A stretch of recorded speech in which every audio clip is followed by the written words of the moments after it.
కృష్ణదాసుడు. కృష్ణదాసుడు అది ఏ అంశమైనా, ఏ సేవైనా కానీ దాని ద్వారా ఆత్మలను కృష్ణుడి దగ్గరికి తీసుకురావాలా. యశోదమ్మ రాత్రి పగలు ఆమె ఆలోచన అంతా కూడా ఒకటే, కృష్ణుడికి ఎటువంటి తినుబండారాలు తినిపించాలా, ఎటువంటి దుస్తులు ఆయనకి వెయ్యాలా, ఎటువంటి ఆభరణాలు వెయ్యాలా, ఇదే ఆలోచన, ఇదే ఆలోచన. ఇంక వేరే ఆలోచన లేదు ఆమెకి. సో ఈమెకి చెప్పాను నేను, అటువంటి యశోదమ్మకు కలిగిన మహాభాగ్యం, ఆమె ఎన్నో వేల జన్మలు తపస్సు చేస్తే కృష్ణునికి తల్లి అయ్యిందమ్మా.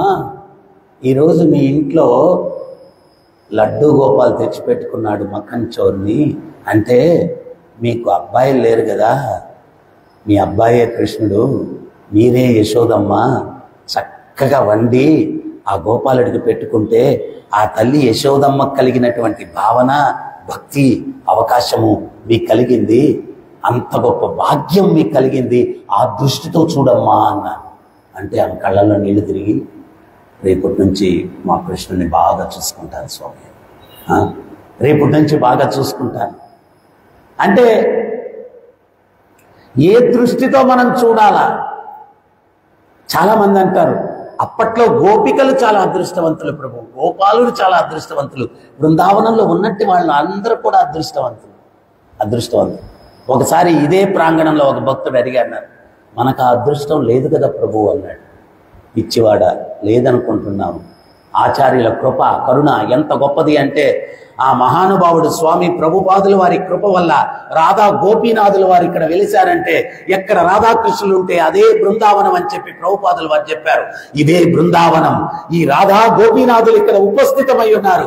వారిని ఆ దృష్టితో చూసి సేవించుకుంటే ఆ గోపికలకు కలిగిన భాగ్యానికి నీకు ఏమీ తేడా లేదయ్యా. ఆ గోపికలకు కలిగిన భాగ్యమే ఈరోజు ఆ ఆచార్యుని యొక్క కృప వల్ల మనందరం కలిగి ఉన్నాం. ఏం వ్యత్యాసం లేదు, ఏం వ్యత్యాసం. ధర్మరాజు అంటాడు నారదుడితోటి, ఏమంటాడంటే, ప్రహ్లాదుడు ఎంత అదృష్టవంతుడయ్యా, ఆయన్ని రక్షించడానికి సాక్షాత్తు నరసింహ భగవానుడు అవతరించాడు, ఆయన భాగ్యం ఎంత గొప్ప భాగ్యం. అప్పుడు నారదుడు అంటాడు, ఏమయ్యా ధర్మరాజా, ప్రహ్లాదుడి భాగ్యం ఏముందయ్యా నీ భాగ్యంతో పోలిస్తే, ఆయన ఊరికే వచ్చాడు, ఆ దుష్టుని సమానం చేశాడు, ఈయన రక్షించాడు, వెళ్ళిపోయాడు. కానీ నీ భాగ్యం నీ ఇంట్లో బంధువు అయ్యాడయ్యా, నీ ఇంట్లో సేవకుడయ్యాడయ్యా, నీ ఇంట్లో పరిచారకుడయ్యాడయ్యా, ఎల్లవేళలా నీ ఇంట్లో వసించాడయ్యా. ఈ భాగ్యం ఎవరికయ్యా లభించింది ధర్మనందన అని చెప్పి నారదముని ధర్మరాజుతో చెప్పాడు. ఈ భాగ్యం ఎవరికి లభించింది? నీ ఇంట్లో పనుకున్నాడు, నీ ఇంట్లో భుజించాడు, నీ స్నేహితుడయ్యాడు, నీ సేవకుడయ్యాడు, నీ సలహాదారుడయ్యాడు, ఏమి కాలేమో చెప్పు కృష్ణుడు. నీ భాగ్యం ఎవరికి దక్కిందయ్యా? నీ భాగ్యానికి తక్కువేమయ్యా అన్నాడు. నీ భాగ్యానికి తక్కువేమయ్యా? మన భాగ్యానికి తక్కువేమయ్యా? రోజూ దర్శించగలుగుతున్నామయ్యా, రోజు ఆయన గురించి వినగలుగుతున్నామయ్యా, రోజు ఆయన నామాన్ని జపించగలుగుతున్నామయ్యా. అహో భాగ్యం, ఇంతకన్నా భాగ్యం ఏముందయ్యా? ఆ భాగ్యాన్ని గుర్తించినప్పుడు ఇంకొంచెం భాగ్యాన్ని పొందడానికి తప్పిస్తామయ్యా. ఇది మనం గుర్తించాలయ్యా. ఇంకొంచెం భాగ్యం పొందాలి, ఇంకా పొందాలని తప్పిస్తాం. ఈ భాగ్యానికి ఏం తక్కువ? ఈ భాగ్యానికి ఏం తక్కువ? అదే బృందావనంలో గోపీనాథుడు ఇక్కడ ఉన్నాడు. ఆయన ఏ పక్కకెళ్ళి చూసి చూడండి, నవ్వుతా ఉంటాడు, ఆనందం. ఆ నవ్వు చూస్తే మనకు నవ్వు వస్తుంది, మనకు ఆనందం. గోపీనాథ్. సో అందువల్ల మనం ఏంటి అంటే, ఆ బృందావనంలో ఆ అద్భుతమైనటువంటి ఆ లీలలు అవన్నీ కూడా మనం ఆ లీలాశ్రవణం పట్ల ఆకర్షణ పెంపొందించుకోవాలి. నేను ఇందాక చెప్పినట్టుగా భూమిని సారవంతం చేయాలి. ఈ హృదయం అనేటువంటి భూమిని సారవంతం చేయాలి. సారవంతం చేస్తేనే వీటన్నిటి ఫలితం ఉంటుంది, వర్షం యొక్క ఫలితం ఉంటుంది. మరి ఏ రకంగా భూమిని సారవంతం చేయాలా? ప్రభు నాకు ఒక మంచి నాగలి తెచ్చింది అంటారా? భూమిని సారవంతం చేయడం ఏ రకంగా అంటే నాగలితో కాదు. హృదయం అన్న భూమిని సారవంతం చేయడం నాగలితో కాదు, నామంతో. నామంతో సారవంతం చెయ్యాలా? ఈ యొక్క భూమిని. హరే కృష్ణ హరే కృష్ణ కృష్ణ కృష్ణ హరే హరే హరే రామ హరే రామ రామ రామ హరే హరే. చరిత్రలో అంటే నరసింహ మెహతా అని ఒక భక్తుడు ఉన్నాడు చరిత్రలో. ఆయన దినచర్య ఏంటి అంటే రోజు భగవద్గీత చదువుకోవడం, భిక్షాటనకి వెళ్ళడం, ఏదో భిక్ష వస్తే అది భుజించి భార్య పిల్లలు జీవితం అంటూ గడుపుతుంది. పెద్ద కుమార్తె యుక్త వయసుకు వచ్చింది. వస్తే భార్య అనింది, ఇన్ని రోజులు ఏదో జరిగిపోయింది, అమ్మాయికి మంచి వరుణ్ణి వెతకాల, పెళ్లి చేయాల. ఆడపిల్లకు పెళ్లి చేయడం అంటే చిన్న విషయం కాదు. పెద్దోళ్ళు కూడా చెప్తారు, పెళ్లి చేసి చూడు, ఇల్లు కట్టి చూడు. సో చిన్న విషయం కాదు. ఈయనేమంటాడంటే, ఏమే భగవంతుడు ఇది నా కుటుంబం కాదు, ఆయన కుటుంబం. పుట్టించినోడు ఏదో ఒక మార్గం చూపిస్తాడు, నువ్వేమంత చింతించద్దు. భగవద్గీతలో భగవంతుడు స్వయంగా చెప్పాడు, అనన్యశ్చింతయంతో మాం ఏ జనాం పర్యుపాసతే దేశాభినిత్యాభియుక్తానాం యోగక్షేమం వహామ్యహం అని చెప్పంటే ఆమెనింది, ఆపండే ఇవన్నీ ఇని అయిపోయింది కథ. ఈ వేదాంతాలు, మెట్ట వేదాంతాలు ఇవన్నీ చెప్పద్దు. అయినా మీకు అసలు బాధ్యత లేని వ్యక్తిని పెళ్లి చేసుకొని నేను అల్లాడుతూ ఉన్నాను, అది ఇది డామ్ డూమ్ అంటే మనకు నేను ఒకటే నా అనుభవంతో చెప్తున్నా. మనం ఏదో ప్లానింగ్లు చేస్తాం, లైఫ్ అంతా కూడా ఇట్టుండాలి ఇట్టుండాలి ఇట్టుండాలి. నిన్న బద్రి అడిగిన ప్రశ్నకి ఎన్నో సమస్యలు ఉంటాయి జీవితంలో, వాటిని అట్లా అధిగమించాలా అన్నాడు. అంటే మనం భక్తి చేసుకుంటా మన జీవితాన్ని భగవంతుడి చేతిలో పెట్టేసి ఉంటే ఆయన ఏదో ప్లాన్ చేస్తాడు. మనం ఏదో చేసింది ఇంతవరకు ప్లానింగ్ ఏమీ జరగల, ఏమి జరగాలో అదే జరిగింది. మనమేమనుకున్నాం, ఒక్కొక్కరు ఒక్కొక్కరు అనుకున్నాం. ఉదాహరణకి బద్రీనే సినిమా హీరో అవ్వాలనుకున్నాడు, కానీ భగవంతుడు ఇక్కడ తెచ్చి కూర్చోబెట్టాడు. ఆయన పెద్ద ఆర్టిస్ట్, చిన్నప్పుడు మీకు తెలియదు. సో ఒక్కొక్కరు ఒక్కొక్క ప్లాన్, కానీ భగవంతుడు ఆయన ప్లాన్ వేరు. అందుకనే పురందరదాస్ చెప్పాడు, హరిచిత్త సత్య నరచిత్త లవలేశ నడియదు. హరిచిత్తం ప్రకారం అన్నీ జరుగుతాయి, నరచిత్తం ఏం జరగదు, ఏం జరగదు. సో అందువల్ల మనం ఏమైపోద్దో నాకు మొన్న ఒక రియలైజేషన్ వచ్చింది. ఎంతోమంది చరిత్రలో వాళ్ళ జీవితాలు ఏమైపోద్దో టెన్షన్ పడి జీవితాలు గడిపారు. వాళ్ళు ఎక్కడున్నారు? వాళ్ళే లేరు. మనం కూడా కొన్ని సంవత్సరాలు అయితే మనం ఉండవు. మరి దేనికి పడ్డాం ఈ టెన్షను? సో అందుకనే భగవంతుడు చెప్తున్నాడు, వద్దురా నాయనా, ప్రశాంతంగా ఉండు, అనన్యశ్చింత ఎంతో మాం, అన్ని చింతలు వదిలిపెట్టి నా చింతలో ఉండు, మీ యోగక్షేమాలు నేను చూసుకుంటాను. టెన్షన్ ఫ్రీగా ఉండాలంటే ఇది ఫార్ములా, సింపుల్. నీకు ఏదైనా టెన్షన్ వచ్చింది, ఒక మాల తీసుకొని అట్ట హరే కృష్ణ కృష్ణ కృష్ణ హరే హరే, హరే రామ రామ రామ హరే హరే. ఎంత ఎక్కువ టెన్షన్ ఉంటే అంత జోరుగా చెప్పు. ఎంత ఎక్కువ టెన్షన్ ఉంటే అంత జోరుగా చెప్పు. ప్రభుపాదుల వరకు ఉదాహరణ ఇచ్చారు. చెట్టు అన్నటువంటి మనసు అన్నటువంటి చెట్టు మీద కోరికలన్న కాకులు కూర్చొని ఉన్నాయి. మనసు కలత చెందిందంటే కాకులు అవి ఏం చేస్తున్నాయి? చెట్టు మీద కూర్చొని కావు కావు కోల పెడుతున్నాయి. ఆ కాకుల్ని తరిమేయాలంటే నువ్వు సైగలు చేస్తే పోవయి.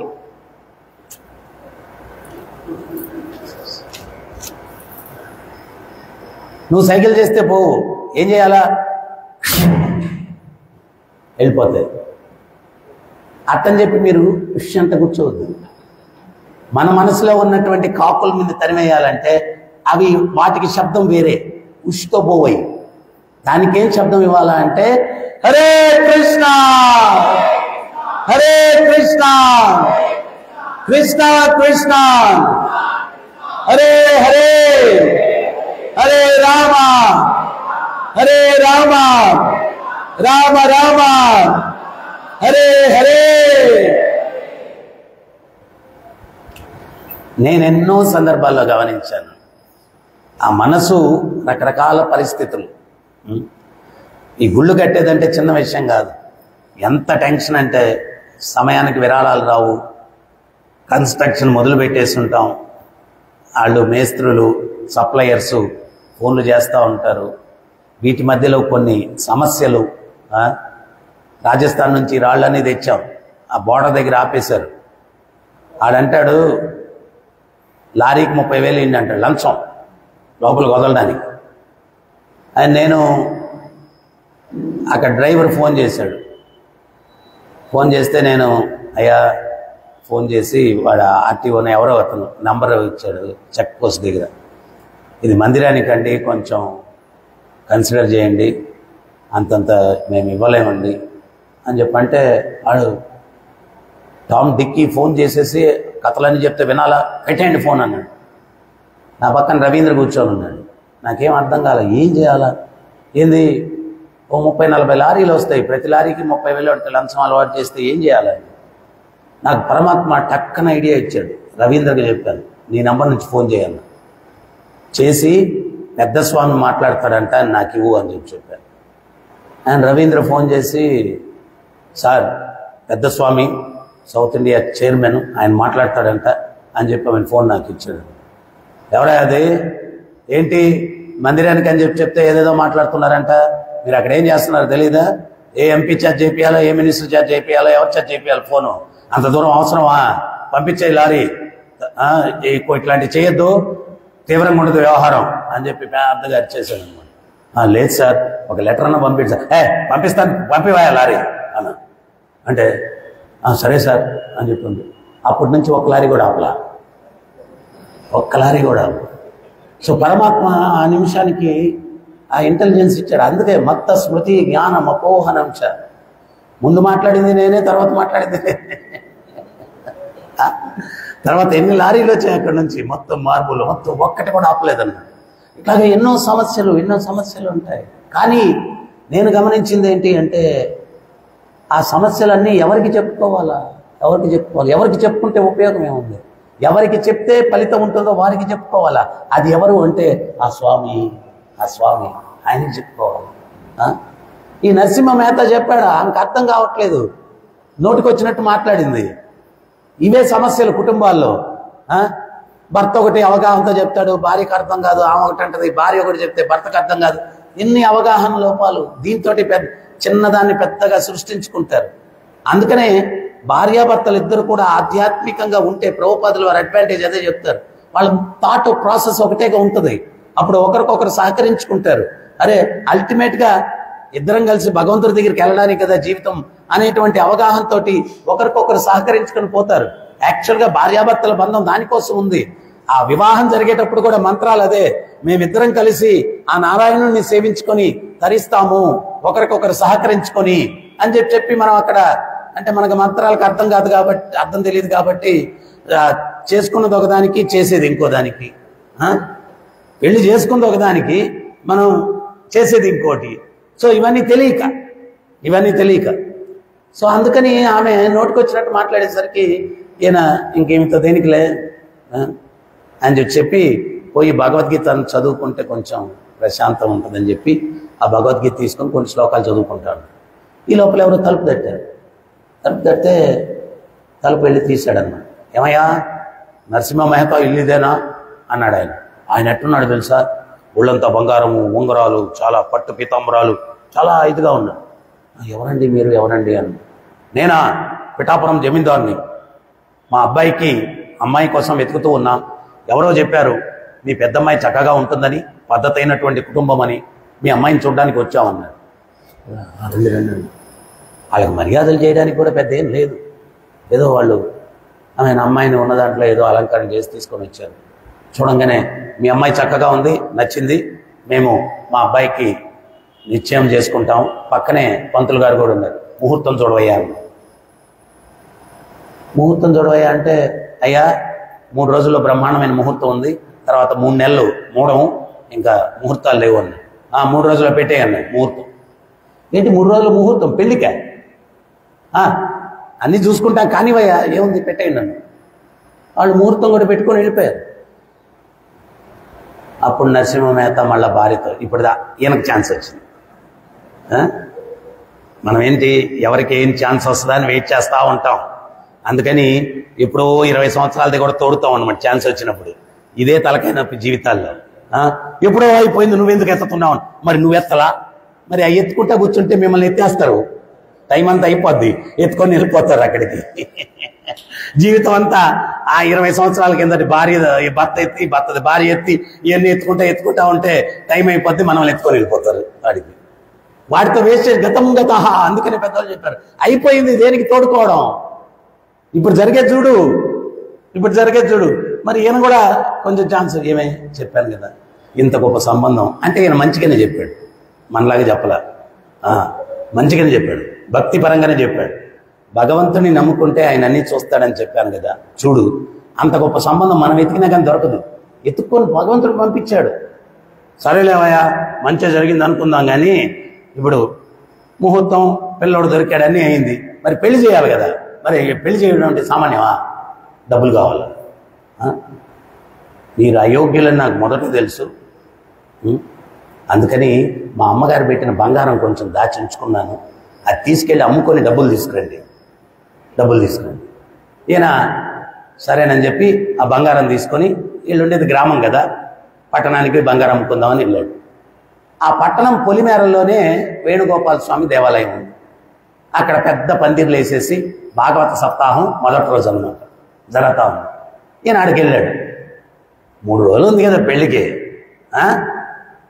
కొంచెం ఈరోజు వేసి బంగారం అమ్ముకొని ఆమె వెళ్ళిపోదాం అని కూర్చున్నాడు. ఇంతకుముందు రోజుల్లో సప్తాహం అంటే నిద్రాహారాలు మానేసి 7 రోజులు అట్లాగే వింటూ ఉండేవాళ్ళు. ఇప్పుడు సప్తాహం అంటారు, ఉదయం 1 అరగంట, సాయంత్రం 1 అరగంట చెప్పి ఒక 7 రోజులు అట్లా చేసి సప్తాహం అయిపోయిందట. ఇంతకుముందు అట్ట కాదు, కంటిన్యూస్. ఆ సప్తాహంలో అన్ని 12 క్యాంటోస్ కంప్లీట్ చేసేవాళ్ళు. 12 క్యాంటోస్ అయిపోయాయి.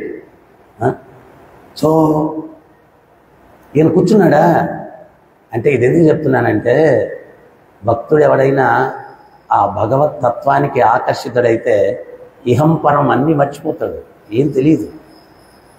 దాన్ని అంతగా హృదయంలోకి తీసుకోవాలంటే నేను ఇందాక చెప్పిన పాయింట్, హృదయాన్ని సారవంతం చేసుకోవాలి.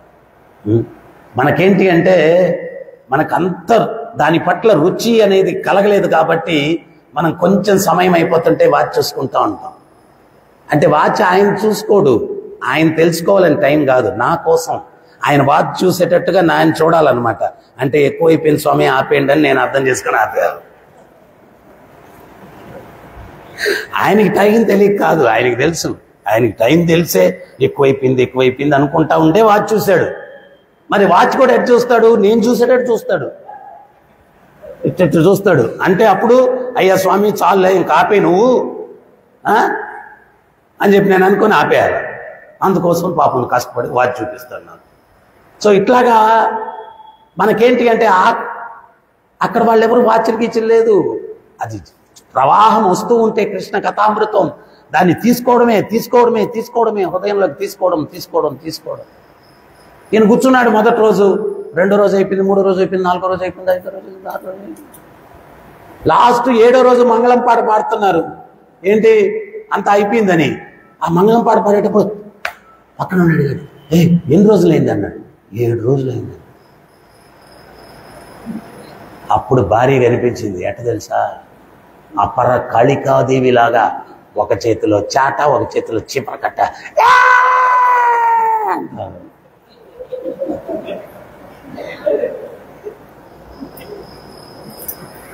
అయిపోయింది నా బతుకనుకున్నాడు. కృష్ణ నువ్వే కాపాడాలయ్యా స్వామి.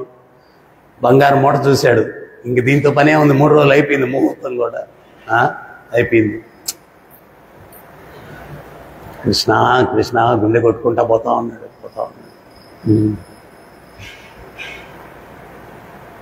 ఆ ఊర్లోకి ప్రవేశించిన తక్షణమే ఆ ఊర్లో బండ ఉంటుంది కదా, పెద్దోళ్ళందరూ కూర్చొని రచ్చబండ. ఆ రచ్చబండ, దాన్ని రచ్చబండ అని ఎందుకు అన్నారు తెలుసా?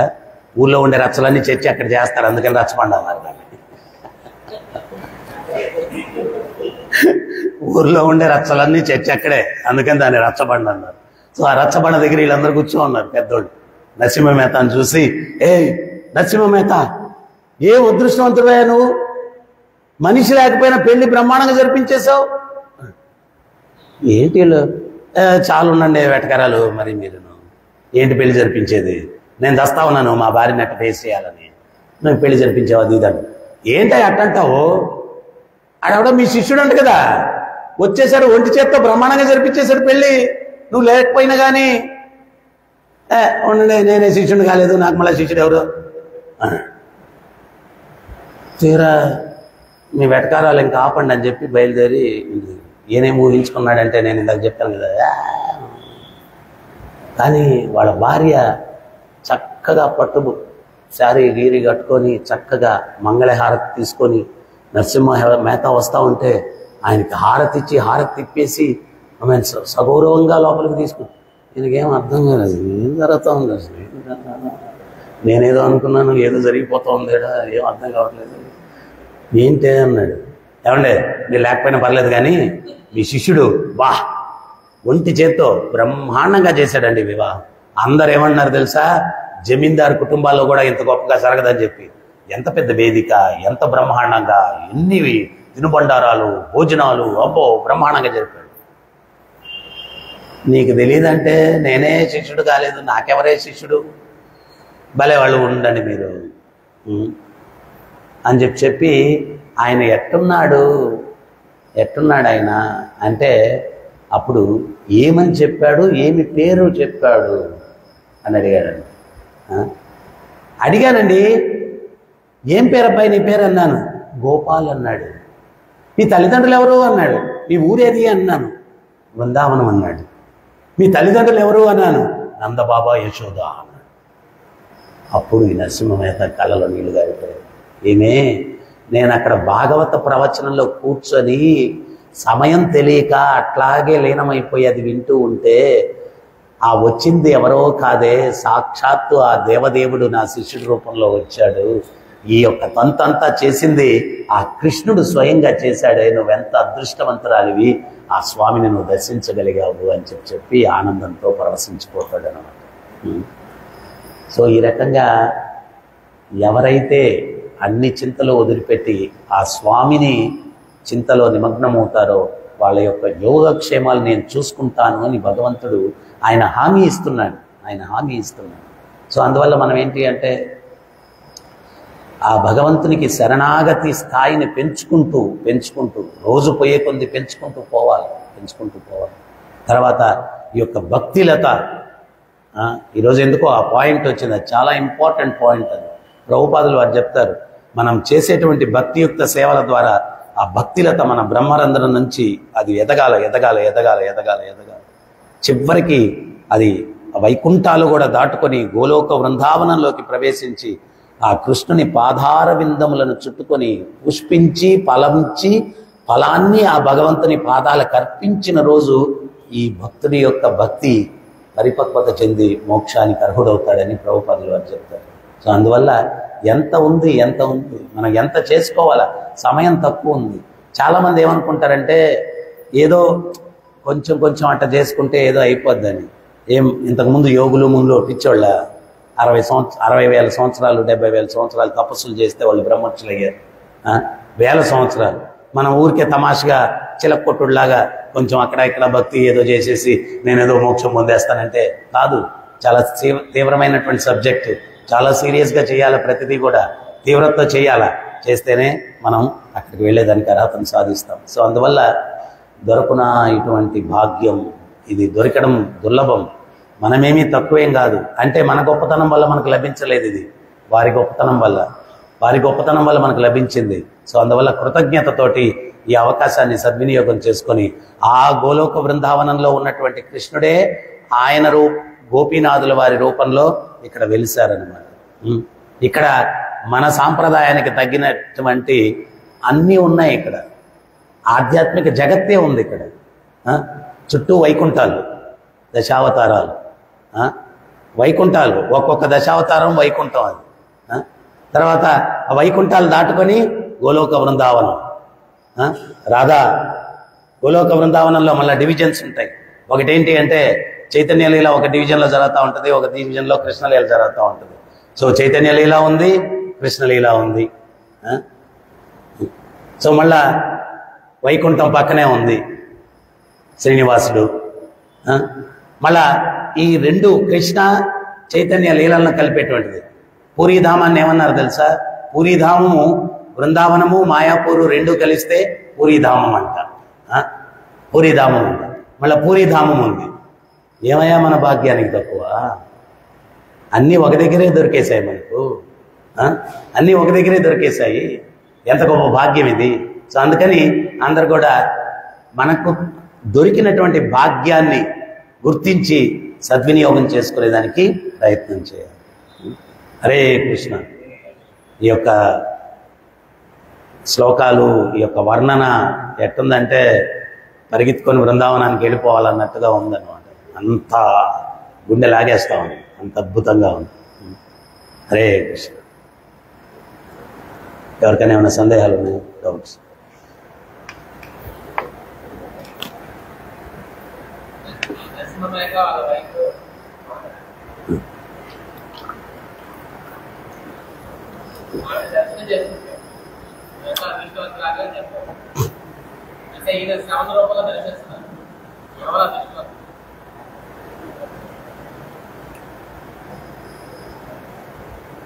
ఒక భక్తుడు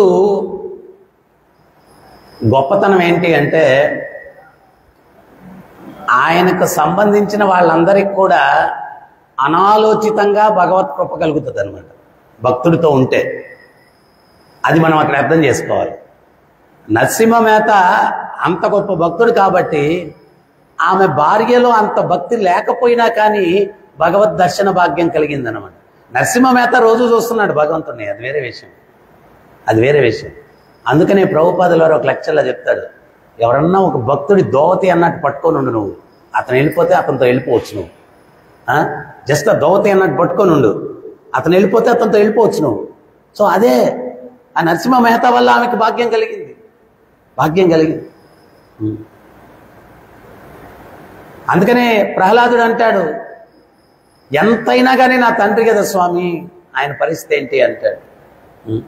అప్పుడు నరసింహ భగవానుడు అంటాడు, నీలాంటి శుద్ధ భక్తుడు ఏ గృహంలో ఉన్నా కానీ 7 తరాల ముందు 7 తరాల వెనకాల వాళ్ళందరికీ మోక్షం ఇస్తాను అంటాడు. మోక్షం ఇస్తాను. ప్రభుపాదుల వారు ఇంకో లెక్చర్లో కూడా చెప్తాడు, ఎవరైనా కానీ తల్లిదండ్రులు వాళ్ళ బిడ్డ భక్తిలోకి వెళ్ళిపోయాడని దుఃఖపడద్దు. ఆ బిడ్డలకు కూడా చెప్తాడు ప్రభుపాదుల వారు, నువ్వు దుఃఖపడద్దు. ఏదైనా పిల్లవాడు తండ్రికి డబ్బు ఇవ్వచ్చు, సంపాదించి ఉద్యోగం చేసి, ఇల్లు ఇవ్వచ్చు, లేకపోతే ఇంకోటి ఇవ్వచ్చు. కానీ నువ్వు భక్తుడైతే నీ తల్లిదండ్రులకి నువ్వు ఇవ్వబోయేది ఏంటి అంటే, ఇక్కడ ఈ టెంపరీ ఇల్లు డబ్బు ఇది కాదు, ఆధ్యాత్మిక జగత్తులో వైకుంఠంలో వాళ్ళకి ఇల్లు సిద్ధం చేస్తావు నువ్వు భక్తుడు అవడం వల్ల మీ తల్లిదండ్రులకి అని చెప్పి ప్రభుపాదులు వారు చెప్తారు. సో ఇవన్నీ నిజంగా ప్రభుపాదుల వారు మనకేమి ఇచ్చారు అంటే, ప్రపంచానికి ఏమి ఇచ్చారు అంటే, అది ఆధ్యాత్మిక దృష్టితో చూస్తే మ్యాచ్లెస్ గిఫ్ట్, మ్యాచ్లెస్ గిఫ్ట్ ప్రభుపాదుల వారు ఇచ్చింది. ఆయన ఇచ్చినటువంటి బహుమతి దేనికి మ్యాచ్ కాదు. అటువంటి గొప్ప బహుమతిని ప్రపంచానికి ప్రభుపాదుల వారు ఇచ్చారు. ఏంటి అంటే కృష్ణ భక్తి. ఏం మ్యాచ్ అవుద్ది కృష్ణ భక్తితో? అద్భుతం ప్రభుపాదుల వారు ప్రపంచానికి ఇచ్చారు. ఇంకేమైనా సందేహాలు ఉంది, డౌట్స్?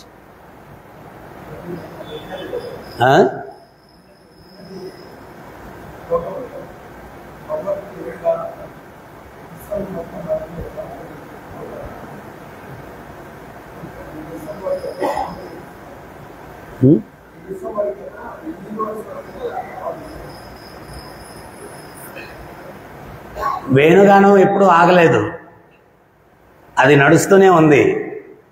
అది నడుస్తూనే ఉండడం వల్ల మనం నడుస్తూ ఉన్నాం. ఆ వేణుగానం ఆగిపోతే మన నడక ఆగిపోద్ది. సో సర్వజీవులకు జీవశక్తి, నేను అదే పాయింట్ చెప్తా ఉన్నా, ఆ భగవంతుని వేణుగానం. ఎక్కడ జీవం ఉంటే అక్కడికంతా కూడా ఆ వేణుగానం యొక్క ఆశీర్వచనం ఉంది, అక్కడ చలనం ఉంది, చైతన్యం ఉంది. సో అఖిలాండ కోటి బ్రహ్మాండాల్లో అంతా వ్యాపించి ఉంది ఆయన యొక్క వేణుగానామృతం. అమృతం అది జీవునికి, మొత్తం సర్వత్రా. అయితే చూడగలిగిన వాళ్ళు చూస్తారు, చూడలేని వాళ్ళకి కనపడదు. అది చూడాలంటే ఆధ్యాత్మిక దృష్టి ఉండాలి.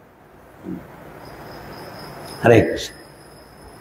గ్రంథరాజ్ శ్రీమద్ భాగవతం की, जगद्गुरु शील प्रभुपाद की, राधा गोपीनाथ की, राधा पार्थसारथी की, राधा कृष्णचंद्र की, जगन्नाथ बलदेव सुभद्रमा की, गोविंद श्रीनिवास की, गौर निताय की, निताय गौर प्रेमानंदे. हरे हरे बोल.